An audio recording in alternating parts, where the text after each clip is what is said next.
Magandang araw! Ako nga pala si Teacher Beth, ang inyong makakasama sa Pagkatuto. Ngayong araw na ito, ang ating subject ay MAPEH, Music.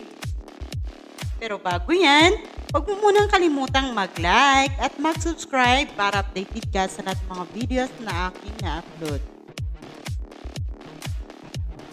Pagkatapos ng araling ito, matutukoy mo ang quarter note, dim note, at quarter rest. Malalaman mo kung ano ang mga itsura ng mga yan.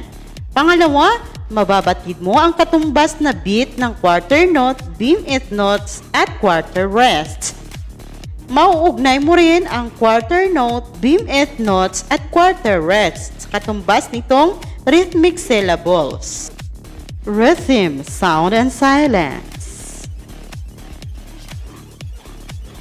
According to Webster Dictionary, ang rhythm sa Tagalog ay indayog. Quarter note.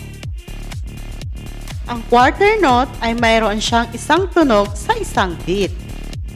Panoorin natin ang video. Ito ang katumbas ng beat ng quarter note. Yan naman ang simbolo ng dim eighth note. Mayroon siyang dalawang tunog sa isang beat. Panoorin natin ulit ang video. Ang dim eighth note naman, tete. Yun lang, tete.